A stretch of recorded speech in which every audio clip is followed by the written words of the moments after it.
The New York Magazine reporter who wrote this story a month or so ago about Joe Biden, titled "The Conspiracy of Silence to Protect Joe Biden.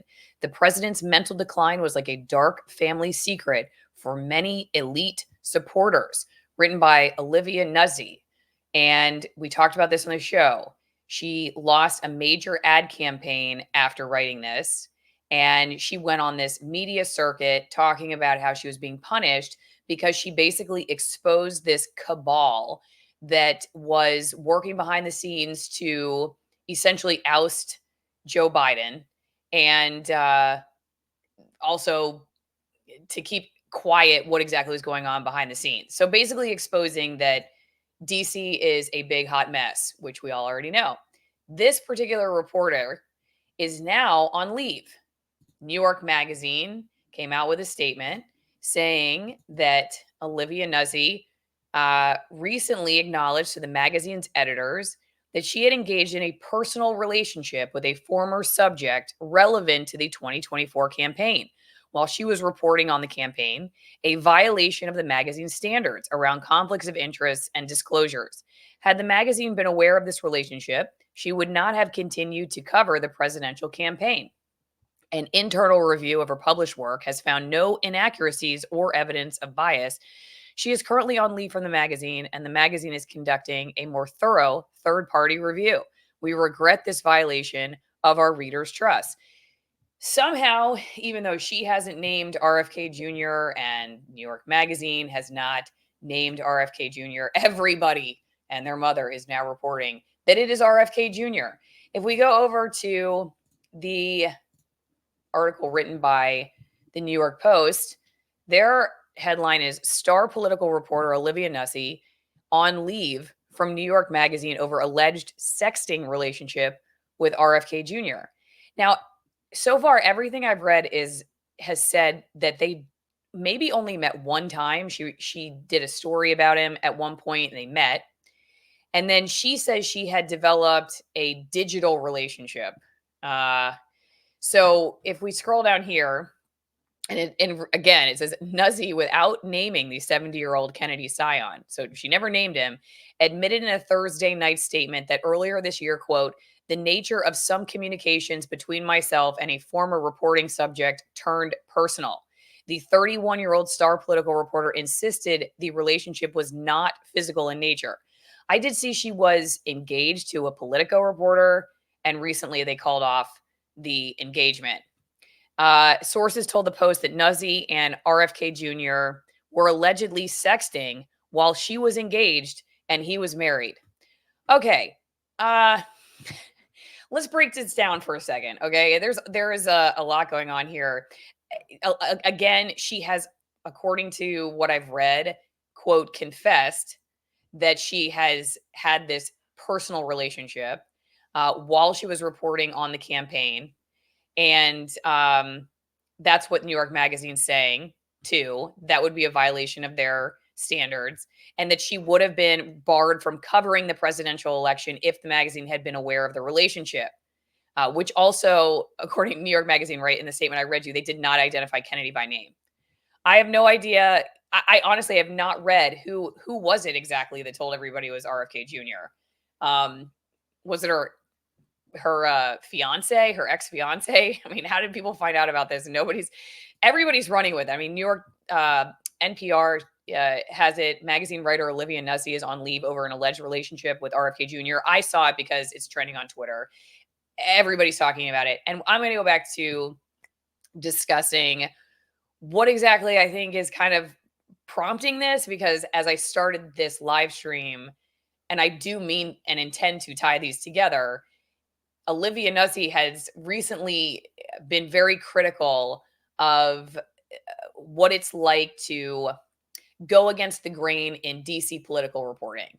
And like I said, she wrote that article not just exposing that Joe Biden has some kind of mental capacity issue, but that there was this whole inner working of elite power brokers that got us the current Harris Waltz team that we have now and pushed out Biden and I personally think, and had said this in the previous video, got punished. She got punished for this, lost this major ad campaign, not because she said Joe Biden is not able to remember things, because like everybody talks about that, but because she exposed how powerful the system is behind the scenes that gets us the elections and the candidates that we have and that we think we're choosing when we're not. And that they don't like that. They don't like that because they want us to all think that we are choosing. And look, I'm going to tell you about a great choice, okay? And you can actually choose this or not choose this. The Allison Wine promo, however, it is a selection, okay? It's not an election, it's a selection here at Allison Wine promo, because we pick the wines for you because they're picked for what I like. Sorry, it's my wine club. You'll get 6 of these amazing wines. Some of them are from extreme altitudes between 6 and 9,000 feet. They're chosen because they have clean farming practices and bottling and fermenting practices. They're generational vineyards, been around for hundreds of years in some cases, families that have passed down winemaking techniques from generation to generation. And they're just amazing wines. You'll get 6 every 3 months. So you will never have to worry about ordering it again. And you'll always have a great present on hand. I think this is the best option for it, frankly, unless you just want to drink it all. Is these are wines with a story, not just the wines themselves, but also they support the show. So if you know somebody who is a real big free speech fan, somebody who basically maybe they were put on leave for their job for having an inappropriate relationship and they just need a good glass of wine, get the Allison Wine promo membership, and then you'll never have to worry about having a present. Okay? AllisonWinePromo.com. Thanks to Bonner Wine for always being there to support the show. So Brian Stelter is a real funny guy. He's been tweeting about it, and he has, Brian Stelter used to be at CNN. New York Magazine on Thursday said its Washington correspondent Olivia Nuzzi is on leave after learning the Star journalist had allegedly engaged in a romantic relationship with Robert F. Kennedy Jr. And Oliver Darcy was the one that reported this, but I saw somebody write that I Nussy see this coming or something like that. I Nuss see this coming, which I thought was pretty funny. It wasn't Brian Stelter. I shouldn't have said he was the funny guy, but somebody had his tweet and it was like, I Nussy see this coming. Brian Stelter just getting in on it. I'm told Nussy told editors about the relationship. It was a violation of standards. And yeah, okay.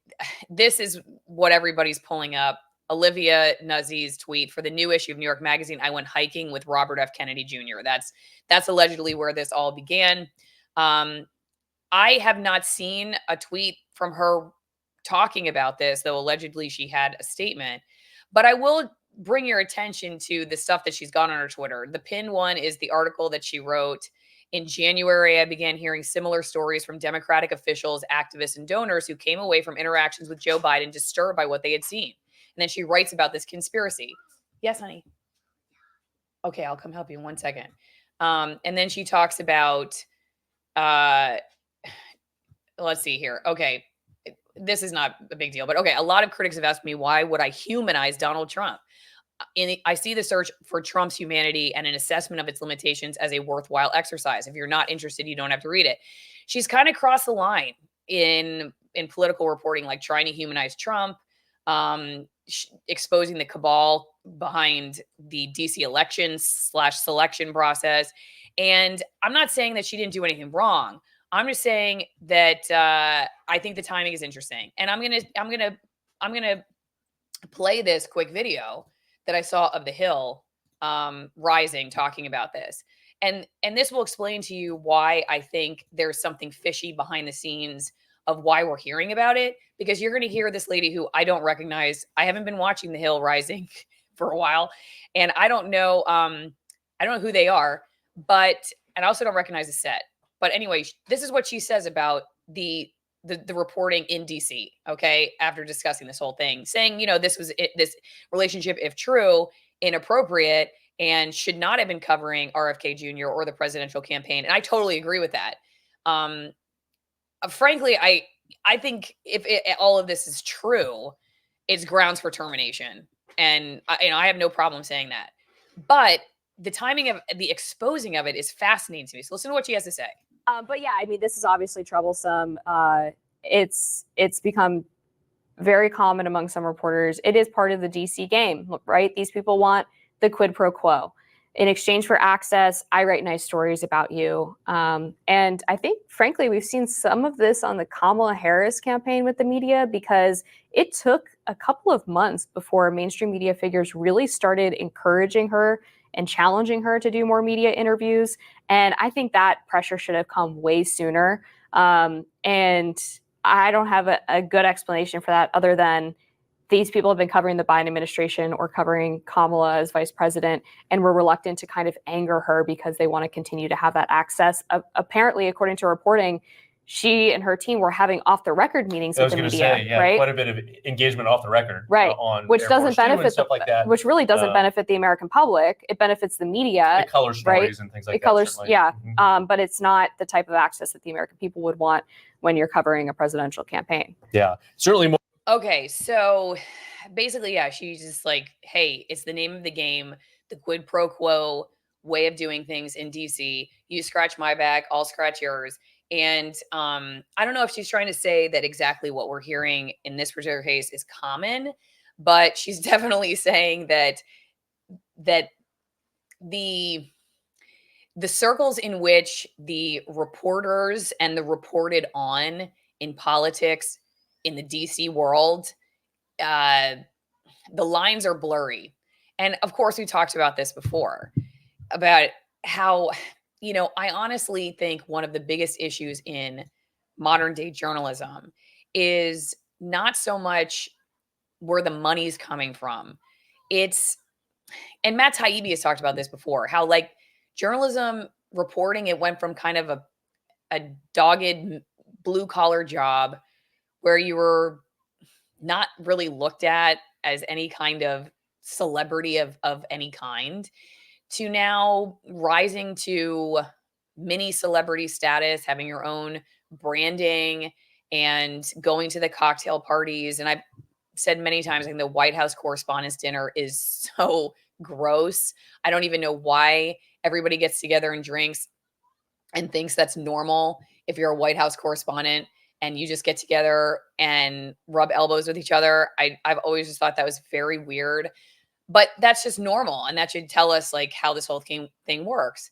Now, just to present like another side stuff that I have seen that, I don't know the truth to any of this. I'm just showing you what I've seen. Like this lady, the whole RFK Jr. scandal with Olivia Nuzzi is BS. Sounds more like she created an entire relationship in her head, and RFK was most likely completely oblivious to her obsession and just being polite. I mean, I don't know. I guess that's possible. Oliver Darcy, who I don't know, take his opinion with a grain of salt. Here, this person shares it. I agonized over it because I approach stories or try at least as a human being. And I know that this would have a lot of consequences. I also know Olivia, and I've known her, and I disclose this in the story. I've been friends with her for many years. So for those reasons, it was not an easy story to publish, but it is a story, and I believe that these things do matter here. It's also my job.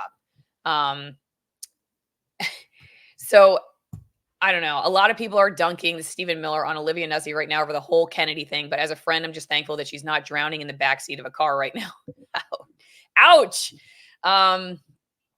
Anyway, so yeah. Oh, this is the this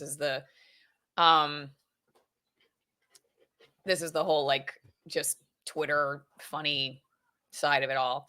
Anyway, I'm getting my hair brushed right now, so I should just tell you that if you want to send me some mail, send me mail, P.O. Box 3355, Denellen, Florida. I have a great hairstylist, so I don't need any money for haircuts or hair styling or anything. But if you want to send donations for the show, maybe I could get a makeup artist. Still working on that. Though Lily, I would say she's a great artist. Just still, every once in a while, the mascara ends up like on my cheek. So we're still kind of working on that. P.O. Box 3355, Denellen, Florida 34432. I get lots of nice letters, donations for the show. Great to see everybody over there. And then if you want to be on the editorial board, you can go to AllisonMorrow.locals.com. We get lots of people putting in questions ahead of time for interviews and comments and stuff like that. It's a great way to support show too. If you're somebody who has struggled with dental health, like you get cavities all the time, or you get sick all the time, you're just like, oh man, I get colds like every month, or you're tired a lot, or really whatever, and you're looking for a good source of vitamin D along with great omega-3s like DHA, and you're like, I've been told to take a fish oil, for instance. Okay, this is the cod liver oil, butter oil blend that I've been taking for a really long time. Go to greenpasture.org, use promo code Allison at checkout for 10% off. Take this, all right, and try it and let me know what you think. Fermented cod liver oil and concentrated butter oil blend. I used to get cavities all the time. I would go to the dentist like I was supposed to every 6 months, and I'd always have at least one cavity. And then I started taking this stuff. I go to the dentist and they would marvel at my teeth and gums. They never cared to ask me what changed or what I was doing. Maybe one time they did, or if I told them, they would sort of doze off.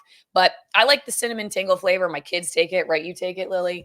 And we start them young, and it's just a great product for all kinds of like just immune system boosting. So greenpasture.org, promo code Allison.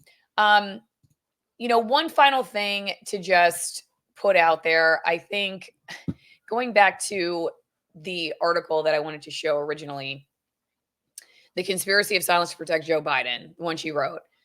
I'm curious what you think, and leave a comment. Do you take this as seriously anymore now that you know what is happening? I mean, do you take seriously this whole story about what was going on between her and RFK Jr.? Do you think it's just a complete lie? But what do you think about this story now? Because me personally, I think for the folks who were maybe on the fence about it or were already critical of her for this, it's just going to add fuel to the fire to be like, okay, see, she had this other reason to write about this, to write so critically about this. What am I doing? Turning sideways? Okay, getting a sideways hairbrush. She had another reason to do this, and you can just write off this article. Nothing to see here, nothing to see here. It's a big show. And she was just doing the bidding of this guy who decided to join Trump, and we can all just go to sleep peacefully tonight. I think that's the result it has. Okay. I'm going to continue getting my hair brushed and answer some questions at AllisonMorrow.locals.com and see everybody over. Hang on. Over there. I will see you guys. Whoa. It says, I don't know that I trust Lily for haircuts. Yeah, she did her own hair. That's funny. Maybe you just gave Olivia a good tip now and then. Oh, man. Some elections are selections. All right. Bye, everybody. It was great to see you.